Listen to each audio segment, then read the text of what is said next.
ನಮ್ಮ ಪ್ರೀತಿಯ ವೀಕ್ಷಕರಿಗೆ ನಮಸ್ಕಾರಗಳು. ಇಂದ್ರಾಣಿ ವ್ಲಾಗ್ಸ್ಗೆ ಸುಸ್ವಾಗತ.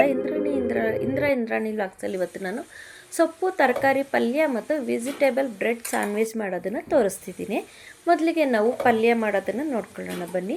ಒಂದು ಪ್ಯಾನ್ ತೊಗೊಂಡಿದ್ದೀನಿ. ಪ್ಯಾನ್ಗೆ ಒಂದು 3 ಸ್ಪೂನ್ ಎಣ್ಣೆ ಹಾಕ್ಕೊಂಡಿದ್ದೀನಿ. 3 ಸ್ಪೂನ್ ಎಣ್ಣೆ ಹಾಕ್ಕೊಂಡು ಒಂದು ಅರ್ಧ ಟೀ ಸ್ಪೂನ್ ಸಾಸಿವೆ, ಅರ್ಧ ಟೀ ಸ್ಪೂನಷ್ಟು ಜೀರಿಗೆ ಮತ್ತು 1 ಟೀ ಸ್ಪೂನಷ್ಟು ಕಡಲೆಬೇಳೆನ ಹಾಕ್ಕೊಂಡಿದ್ದೀನಿ. ಸಾಸಿವೆ ಜೀರಿಗೆ ಸ್ವಲ್ಪ ಸಿಡ್ದಾದ್ಮೇಲೆ 1 ಸ್ಪೂನಷ್ಟು ಕಡಲೆಬೇಳೆನ ಹಾಕ್ಕೊಂಡಿದ್ದೀನಿ. ಕಡಲೆಬೇಳೆನ ಹಾಕ್ಕೊಂಡು ಅದಕ್ಕೆ ಒಂದು ಅರ್ಧ ಟೀ ಸ್ಪೂನಷ್ಟು ಉದ್ದಿನಬೇಳೆ ಕೂಡ ಹಾಕ್ಕೊಂಡಿದ್ದೀನಿ. ಹಾಕ್ಕೊಂಡು ಸ್ವಲ್ಪ 1-2-3 ನಿಮಿಷ ಸ್ವಲ್ಪ ಕಲರ್ ಚೇಂಜ್ ಆಗೋವರೆಗೂ ನಾವು ಫ್ರೈ ಮಾಡ್ಕೋಬೇಕಾಗುತ್ತೆ. 1-2-3 ಸೆಕೆಂಡು. ಅದಕ್ಕೆ ಒಂದು ಈರುಳ್ಳಿನ ಹಾಕ್ಕೊಂಡಿದ್ದೀನಿ. ಸ್ವಲ್ಪ ಕರಿಬೇವಿನ ಸೊಪ್ಪು, ಒಂದು 6-7 ಹಸಿಮೆಣ್ಸಿನ್ಕಾಯಿ ಸೊಪ್ಪು ಹಾಕ್ಕೊಂಡಿದ್ದೀನಿ. ಹಸಿಮೆಣ್ಸಿನ್ಕಾಯಿನ ಹಾಕ್ಕೊಂಡು ಸ್ವಲ್ಪ ಬಾಡಿಸ್ಕೊಳ್ಳೋಣ. ಸ್ವಲ್ಪ ಟ್ರಾನ್ಸ್ಪರೆಂಟ್ ಆಗೋವರೆಗೂ ಸಾಕು. ತುಂಬ ಕೆಂಪಗಾಗೋವರೆಗೂ ಹುರ್ಕೋಬಾರ್ದು, ಕಲರ್ ಚೇಂಜ್ ಆಗೋವರೆಗೂ ಈರುಳ್ಳಿನ. ಇವಾಗ ಪಲ್ಯ ಟೇಸ್ಟ್ ಇರೋದಿಲ್ಲ. ಹಾಗಾಗಿ ಇವಾಗ ನಾನು ನೋಡಿ 1 ಕಪ್ಪು ಬೀನ್ಸ್ ಹಾಕ್ತಾಯಿದ್ದೀನಿ, 1 ಕಪ್ಪು ಕ್ಯಾರೆಟ್ ಹಾಕ್ಕೊಳ್ತಾ ಇದ್ದೀನಿ, ಅರ್ಧ ಕಪ್ ಕ್ಯಾರೆಟ್ ಹಾಕ್ಕೊಳ್ತಾ ಇದ್ದೀನಿ, 1 ಕಪ್ಪು ನವಿಲುಕೋಸನ್ನು ಹಾಕ್ಕೊಳ್ತಾ ಇದ್ದೀನಿ. ನವಿಲುಕೋಸನ್ನು ಹಾಕ್ಕೊಂಡು ನಾನು ಇವಾಗ ಚೆನ್ನಾಗಿ ಫ್ರೈ ಮಾಡ್ಕೊಳ್ತಾ ಇದ್ದೀನಿ. ಸ್ವಲ್ಪ ಚೆನ್ನಾಗಿ ತಿರುಗಿಸ್ಕೊಂಡು ಫ್ರೈ ಮಾಡ್ಕೋಬೇಕಾಗುತ್ತೆ. ಸ್ವಲ್ಪ ತಿರುಗಿಸ್ಕೊಂಡು ಫ್ರೈ ಮಾಡಿದಾದ್ಮೇಲೆ ಅರಿವೆ ಸೊಪ್ಪು ಒಂದು ಕಟ್ಟಿತ್ತು ಮನೆಯಲ್ಲಿ.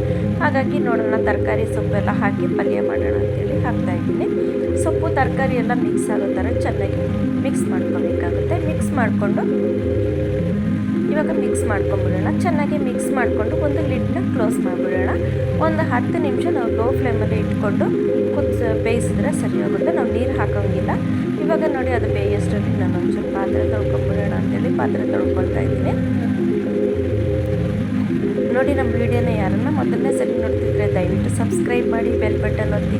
ನಾನು ಮಾಡೋ ವೀಡಿಯೋ ಎಲ್ಲ ನಿಮಗೆ ನೋಟಿಫಿಕೇಷನ್ ಬರುತ್ತೆ. ಮತ್ತು ಯಾವುದೇ ವೀಡಿಯೋ ನೋಡಿದ್ರು ದಯವಿಟ್ಟು ಪೂರ್ತಿ ವೀಡಿಯೋ ನೋಡಿ. ನಮ್ಮ ವೀಡಿಯೋ ಏನಾಗ್ತಿದೆ ಅಂತೇಳಿ ನಿಮಗೂ ಗೊತ್ತಾಗುತ್ತೆ, ನಿಮಗೂ ಅರ್ಥ ಆಗುತ್ತೆ, ನಮಗೂ ಗೊತ್ತಾಗುತ್ತೆ, ನಮಗೂ ವ್ಯೂಸ್ ಬರುತ್ತೆ. ಮತ್ತು ನೀವು ನೋಡೋದ್ರಿಂದ ನಮಗೆ ತುಂಬ ಸಪೋರ್ಟ್ ಆಗುತ್ತೆ. ನಮ್ಮ ವೀಡಿಯೋನು ಇನ್ನೂ 4 ಜನ ನೋಡೋದಕ್ಕೆ ಸಪೋರ್ಟ್ ಆಗುತ್ತೆ. ಲೈಕ್ ಮಾಡಿ, ವೀಡಿಯೋ ಇಷ್ಟ ಆದರೆ ಒಂದು ಲೈಕ್ ಮಾಡಿ. ವಿಡಿಯೋ ಹೇಗೆ ಅನ್ನಿಸ್ತು ಅಂತೇಳಿ ಒಂದು ಕಮೆಂಟ್ ಮಾಡಿ. ಕಮೆಂಟ್ ಮಾಡೋದನ್ನು ಮರಿಬೇಡಿ, ಲೈಕ್ ಮಾಡೋದನ್ನು ಮರಿಬೇಡಿ. ಮತ್ತು ನಂದು ಇನ್ನೂ 3 ಚಾನಲ್ ಇದೆ. ಇಂದ್ರಾ ವ್ಲಾಗ್ಸ್ ಒಂದು, ಇಂದಿರಾ ಮನೆ ಅಡುಗೆ ಒಂದು, ಸೂಸನ್ ಇಂದಿರಾ ದೇವರ ವಾಕ್ಯಗಳು ಅಂತ ಒಂದು ಚಾನಲ್ ಹೊಸದಾಗಿ ಓಪನ್ ಮಾಡಿದ್ದೀನಿ. ಇದರೆಲ್ಲ ನೋಡಿ ಸಣ್ಣ ಆಡಳಿತ ಸೇವೆ, ದೇವರಿಗೆ ಒಂದು ಆಡಳಿತ ಸೇವೆ ಮಾಡ್ತಾಯಿದ್ದೀನಿ. ಇದು ನೋಡಿ ಸೊಪ್ಪು ಬೆಂದಿದೆ, ಸೊಪ್ಪು ತರಕಾರಿ ಸ್ವಲ್ಪ ಬೆಂದಿದೆ. ಸ್ವಲ್ಪ ಬೆಂದಾಗ ನಾವು ಇವಾಗ ಉಪ್ಪು ಹಾಕ್ಕೋಬೇಕಾಗುತ್ತೆ. ಮೊದಲಿಗೆ ನಾವು ಉಪ್ಪು ಹಾಕ್ಬಿಟ್ರೆ ತರಕಾರಿ ಎಲ್ಲ ಕಮ್ಮಿ ಆಗುತ್ತಲ್ವ, ಆವಾಗ ನಮಗೆ ಗೊತ್ತಾಗೋದಿಲ್ಲ. ನೋಡಿ ಒಂದು 10 ಹೆಸರು ಬೆಳ್ಳುಳ್ಳಿನ ಹಾಕ್ಕೊಂಡಿದ್ದೀನಿ. ಒಂದು 10 ಹೆಸರು ಬೆಳ್ಳುಳ್ಳಿನ ಜಜ್ಜಿಬಿಟ್ಟು ಹಾಕ್ಕೊಂಡಿದ್ದೀನಿ. ಇದಕ್ಕೆ ಇವಾಗ ಚೆನ್ನಾಗಿ ಫ್ರೈ ಆಗುತ್ತೆ. ಮತ್ತು ನಾವು ಎಣ್ಣೆಯಲ್ಲಿ ಫ್ರೈ ಮಾಡಿಬಿಟ್ರೆ ನಮಗೆ ಬೆಳ್ಳುಳ್ಳಿ ಟೇಸ್ಟ್ ಇರೋದಿಲ್ಲ, ಸಿಹಿ ಬಂದ್ಬಿಡುತ್ತೆ. ಹಾಗಾಗಿ ನಾನು ಇವಾಗ ರುಚಿಗೆ ತಕ್ಕಷ್ಟು ಉಪ್ಪನ್ನು ಕೂಡ ಹಾಕ್ಕೊಂಡು ಸ್ವಲ್ಪ ಚೆನ್ನಾಗಿ ತಿರುಗಿಸೋಣ.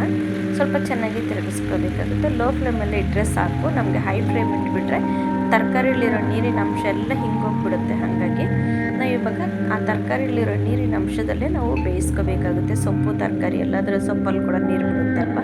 ಹಾಗಾಗಿ ನೋಡಿ ಒಂದು 10 ನಿಮಿಷ ತರಕಾರಿ ಬೆಂದಿದೆ. ಈಗ ತರಕಾರಿ ಎಲ್ಲ ಬೆಂದಾಗಿದೆ. ಇವಾಗ ನಾನೊಂದು ಅರ್ಧ ಕಪ್ ತೆಂಗಿನಕಾಯಿ ತುರಿನ ಹಾಕ್ಕೊಂಡಿದ್ದೀನಿ. ತೆಂಗಿನಕಾಯಿ ತುರಿ ಹಾಕ್ಕೊಂಡಾಗ ನಮಗೆ ತುಂಬಾ ಚೆನ್ನಾಗಿರುತ್ತೆ. ಇದರಲ್ಲಿ ಚಪಾತಿ ತಿನ್ನೋದಕ್ಕೆ, ಪೂರಿ ಚಪಾತಿ ತಿನ್ನೋದು ಕೂಡ ತುಂಬ ಚೆನ್ನಾಗಿರುತ್ತೆ. ಊಟಕ್ಕೆ ನಂಚ್ಕೊಳ್ಳೋಕ್ಕೆ ಮತ್ತು ಫ್ರೆಂಡ್ಸು ನೆಂಟರೆಲ್ಲ ಬಂದಾಗ ಕೂಡ ನಾವು ಇದನ್ನು ಅರ್ಜೆಂಟಾಗಿ ಮಾಡ್ಕೋಬೋದಾಗುತ್ತೆ. ನಾನು ಲಾಸ್ಟಲ್ಲಿ ಕೊತ್ತಂಬರಿ ಹಾಕಿದ್ದೀನಿ. ಕೊತ್ತಂಬರಿ ಹಾಕಿ ತಿರುಗಿಸಿ ಸ್ಟವ್ ಆಫ್ ಮಾಡ್ಕೊಂಡ್ಬಿಡೋಣ.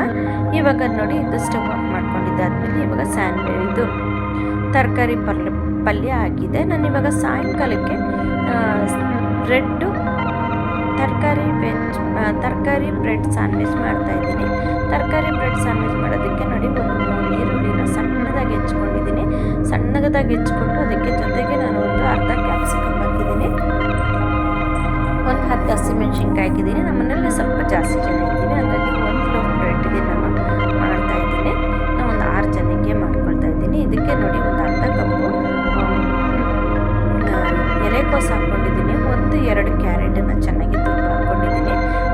1.5 ಕಪ್ಪಷ್ಟು ಕ್ಯಾರೆಟ್ ತುರಿ ಆಗಿದೆ. ಇದನ್ನು ಸ್ವಲ್ಪ ಚೆನ್ನಾಗಿ ಬಾಡಿಸ್ಕೊಳ್ಳೋಣ. ನಾವು ನೀರು ಹಾಕೋವಂಥದ್ದೇನಿಲ್ಲ. ಲೋ ಫ್ಲೇಮಲ್ಲಿ ಇಟ್ಕೊಂಡು ಬಾಡಿಸ್ಕೋಬೇಕಾಗುತ್ತೆ. ಇದಕ್ಕೆ ನಾನು ಸ್ವಲ್ಪ ಚಕ್ಕೆ ಲವಂಗ ಪುಡಿ ಹಾಕಿದ್ದೀನಿ. ಇದಕ್ಕೆ ಆಮ್ಚೂರ್ ಪೌಡ್ರ್ ಸ್ವಲ್ಪ ಹಾಕಿದ್ದೀನಿ. ಮತ್ತು ಚಾಟ್ ಪೌಡ್ರ್ ಸ್ವಲ್ಪ ಹಾಕಿದ್ದೀನಿ. ಮತ್ತು ನೋಡಿ ಖಾರದ ಪುಡಿ ಸ್ವಲ್ಪ ಹಾಕ್ಕೊಳ್ತಾ ಇದ್ದೀನಿ. ಖಾರದ ಪುಡಿ ಒಂದು ಅರ್ಧ ಟೀ ಸ್ಪೂನ್ ಹಾಕಿದ್ದೀನಿ. ಟೀ ಸ್ಪೂನ್ ಹಾಕಿದ್ದೀನಿ. ಹಾಕಿ ಮತ್ತೆ ನೋಡಿ ಚೆನ್ನಾಗಿ ತಿರುಗಿಸ್ಕೊಂಡ್ಬಿಡೋಣ. ಚೆನ್ನಾಗಿ ಮಿಕ್ಸ್ ಆಗಬೇಕು, ತರಕಾರಿಗೆಲ್ಲ ಮಿಕ್ಸ್ ಆಗೋ ಥರ. ಇವಾಗ ನಾನು ಒಂದು ಮೀಡಿಯಮ್ ಸೈಜಿಗೆ ಒಂದು ಟೊಮೆಟೊ ಹಾಕ್ಕೊಂಡಿದ್ದೀನಿ, ಸ್ವಲ್ಪ ಕೊತ್ತಂಬರಿ ಹಾಕ್ಕೊಂಡಿದ್ದೀನಿ. ಟೊಮೆಟೊ ಎಲ್ಲ ಸ್ಮ್ಯಾಶ್ ಆಗೋ ಥರ ಬೇಡ, ಚಪ್ಪು ಗೊಜ್ಜು ಥರ ಹಾಕ್ಬಿಡುತ್ತೆ. ಹಾಗಾಗಿ ನೋಡಿ ಇವಾಗ ಚೆನ್ನಾಗಿ ತಿರುಗಿಸ್ಕೊಂಡಿದ್ದೀನಿ. ತರಕಾರಿ ಎಲ್ಲ ಹಾಫ್ ಬಾಯ್ಲ್ ಮಾಡಿದ್ರೆ ಸಾಕು, ಪೂರ್ತಿ ಬೇಯೋ ಅವಶ್ಯಕತೆ ಇಲ್ಲ. ಇವಾಗ ಉಪ್ಪು ಹಾಕ್ಕೊಂಡು ಒಂದು 5 ನಿಮಿಷ ನಾವು ತಿರುಗಿಸ್ಕೊಂಡ್ಬಿಡೋಣ. ಲೋ ಫ್ಲೇಮ್ನಲ್ಲಿ ಇಟ್ಕೊಂಡು ಮಾಡ್ಕೊಬೇಕು. ಇವಾಗ ಉಪ್ಪು ಹಾಕ್ಕೊಂಡಿದ್ದೀವಿ. ಉಪ್ಪು ಹಾಕ್ಕೊಂಡು ನಾವು ತಿರುಗಿಸ್ಕೊಂಡಿದ್ದಾದ್ಮೇಲೆ ಸ್ಯಾಂಡ್ವಿಚ್ ರೆಡಿಯಾಗಿದೆ. ಇವಾಗ ನೋಡಿ ಸ್ಯಾಂಡ್ವಿಚ್ ಇದು ಸ್ಟಫಿಂಗ್ ಹಾಕೋದಕ್ಕೆ, ಬ್ರೆಡ್ಗೆ ಮೇಲೆ ಹಾಕೋದಕ್ಕೆ ರೆಡಿಯಾಗಿದೆ. ಇದು ಬೇಕರಿಗಳಲ್ಲಿ ಕೂಡ ಸಿಗುತ್ತೆ. ಇದಕ್ಕೆ ಒಂದು 2 ಸ್ಪೂನಷ್ಟು ಟೊಮೆಟೊ ಸಾಸ್ ಹಾಕಿದ್ದೀನಿ, ಟೊಮೆಟೊ ಕೆಚಪ್ ಹಾಕಿದ್ದೀನಿ. ನಿಮಗೆ ಬೇಕಿದ್ರೆ ಹಾಕೊಳ್ಳಿ, ಇಲ್ಲಾಂದರೆ ಸ್ಕಿಪ್ ಮಾಡಿ. ಇದು ಹಾಕಿದ್ರೆ ಸ್ವಲ್ಪ ಚೆನ್ನಾಗಿರುತ್ತೆ, ಸ್ವೀಟಾಗಿ ಉಪ್ಪು ಖಾರ ಹುಳಿ ಎಲ್ಲ ಇರುತ್ತೆ ನಮಗೆ, ಚೆನ್ನಾಗಿರುತ್ತೆ. ಈ ಸ್ಯಾಂಡ್ವಿಚ್ಗೆ ಮತ್ತು ಗೊಜ್ಜು ರೆಡಿ ಆಯಿತು. ಮತ್ತು ಇವಾಗ ನಾವು ಬ್ರೆಡ್ನ ಟೋಸ್ಟ್ ಮಾಡ್ಕೊಳ್ಳೋಣ. ಬ್ರೆಡ್ ಟೋಸ್ಟ್ ಮಾಡ್ಕೊಳ್ಳೋಕ್ಕೆ ಹೆಚ್ಚಿಟ್ಟಿದ್ದೀನಿ. ನಾನು ಮನೇಲಿ ಮಾಡಿರುವಂಥ ಬ್ರೆಡ್ನ ಹಾಕ್ಕೊಳ್ತಾ ಇದ್ದೀನಿ. ಹೆಚ್ಚಿಟ್ಟಿಲ್ಲ ಹಾಕ್ಕೊಂಡು ಬ್ರೆಡ್ನ ಈ ಥರ ಬಿಸಿ ಮಾಡ್ಕೊಳ್ತಾ ಇದ್ದೀನಿ. ಬ್ರೆಡ್ನ ಈ ಥರ ನಾವು ಟೋಸ್ಟ್ ಮಾಡ್ಕೊಬೇಕಾಗುತ್ತೆ. ನಿಮಗೆ ಬ್ರೆಡ್ ಟೋಸ್ಟರ್ ಇದ್ದರೆ ಅದು ಕೂಡ ಹಾಕ್ಬೋದು. ಮನೇಲಿ ನನ್ನ ಹತ್ರ ಇಲ್ಲ, ಹಾಗಾಗಿ ನಾನು ಮನೇಲಿ ಈ ಥರ ಮಾಡ್ಕೊಳ್ತಾ ಇದ್ದೀನಿ. ನೋಡಿ ಹೆಂಚನ್ನು ನಾವು ಮೀಡಿಯಮ್ ಫ್ಲೇಮಲ್ಲಿ ಇಟ್ಕೊಬೇಕಾಗುತ್ತೆ, ನೋಡ್ಕೊಂಡು ಹಾಕ್ಕೋಬೇಕಾಗುತ್ತೆ.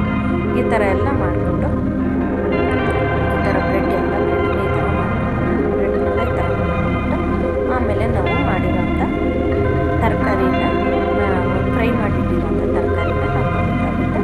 ನಾನು ಇಷ್ಟನ್ನೇ ತೋರಿಸ್ತಿದ್ದೀನಿ, ಮಿಕ್ಕಿದೆಲ್ಲ ನಾನು ಮಾಡ್ಕೊಂಡಿದ್ದಾದ್ಮೇಲೆ ನೋಡಿ ಇವಾಗ ಇದ್ರ ಮೇಲೆ ನಾನು ಚೀಸ್ ಹಾಕ್ಕೊಳ್ತೀನಿ. ಚೀಸ್ ಸ್ವಲ್ಪ ಹಾಕ್ಕೊಳ್ತೀನಿ. ಚೀಸನ್ನು ನಾನು ಕಟ್ ಮಾಡಿ ಈ ಥರ ಲೈನಲ್ಲಿ ಹಾಕ್ಕೊಳ್ತಾ ಇದ್ದೀನಿ. ತುರಿದ್ಬಿಟ್ಟು ಕೂಡ ಹಾಕ್ಕೋಬೋದಾಗುತ್ತೆ. ನಾನು ಸ್ಲೈಸ್ ಆಗಿದ್ದಿದ್ದಿಲ್ಲ, ನಾನು ಈ ಥರ ಇದ್ದಿದ್ದನ್ನು ತಗೊಂಡಿದ್ದೆ, ಹಾಗಾಗಿ ನಾನು ಈ ಥರ ಹಾಕ್ಕೊಳ್ತಾ ಇದ್ದೀನಿ. ನೀವು ಸ್ಲೈಸ್ ಕ್ಯೂಬ್ಸ್ ಥರ ಇರೋದು ತಗೊಂಡಿದ್ದರೆ ಮತ್ತು ನಾವು ತುರುಗಿ ಕೂಡ ಹಾಕ್ಕೊಂಡು ಚೆನ್ನಾಗಿರುತ್ತೆ. ನಾನು ಚಿಕ್ಕ ಪ್ಯಾಕೆಟ್ ಅಂತ ತಗೊಂಡಿದ್ದೆ, ಸುಮ್ಮನೆ ಚೀಸನ್ನು ನೋಡಿ. ಇವಾಗ ಇದನ್ನೆಲ್ಲ ತೊಳಗಿಸ್ಕೊಂಡು ಮತ್ತು ನಮಗೆ ಬೇಕರಿಗಳಲ್ಲಿ ಈ ಥರನೇ ಸಿಗುತ್ತೆ ನೋಡಿ. ಅದು ಓವನಲ್ಲಿ ಇಟ್ಟಿರ್ತಾರಲ್ಲ, ಅದೆಲ್ಲ ಫ್ರೈ ಆಗಿರುತ್ತೆ, ಚೆನ್ನಾಗಿರುತ್ತೆ. ನಮಗೆ ಹೆಚ್ಚಿನ ಆಗಿರೋದ್ರಿಂದ ಮನೆಯಲ್ಲಿ ಫ್ರೆಶ್ ಆಗಿ ಇರುತ್ತೆ. ಹೇಗಿದೆ ಅಂತ ನೀವು ಮಾಡಿ ನೋಡಿ, ಹೇಗೆ ಅನ್ನಿಸ್ತು ಅಂತೇಳಿ ಕಮೆಂಟ್ ಬಾಕ್ಸಲ್ಲಿ ತಿಳಿಸಿ. ಕಮೆಂಟ್ ಮಾಡಿ, ವಿಡಿಯೋ ಇಷ್ಟ ಆದರೆ ಒಂದು ಲೈಕ್ ಮಾಡಿ, ಸಬ್ಸ್ಕ್ರೈಬ್ ಮಾಡಿ, ಮತ್ತು ನಿಮಗೆ ಫ್ರೆಂಡ್ಸ್ಗೆ ನೆಂಟರಿಗೆಲ್ಲ ಶೇರ್ ಮಾಡಿ.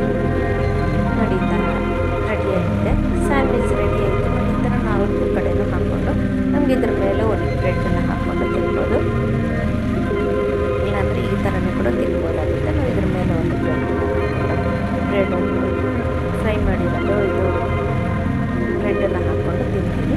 ನೀವು ನೋಡಿ ಹೇಗೆ ಅನ್ನಿಸ್ತು ಅಂತೇಳಿ, ನೋಡಿ ಹೇಗೆ ಕಾಣ್ತೀವಿ ಅಂತೇಳಿ ನೀವು ಮನೇಲಿ ಮಾಡಿ ನೋಡಿ. ಮಕ್ಕಳಿಗೆ ಸಾಯಂಕಾಲ ಟೈಮಲ್ಲಿ ಮಕ್ಕಳಿಗೆ ಮಾಡಿಕೊಟ್ರೆ ಚೆನ್ನಾಗಿರುತ್ತೆ. ನಮ್ಮ ವಿಡಿಯೋ ಸ್ಕಿಪ್ ಮಾಡಿದೆ ನೋಡಿ. ಗೊತ್ತಾಗಿ ಧನ್ಯವಾದಗಳು ವೀಕ್ಷಕರೇ, ನಮಸ್ಕಾರ.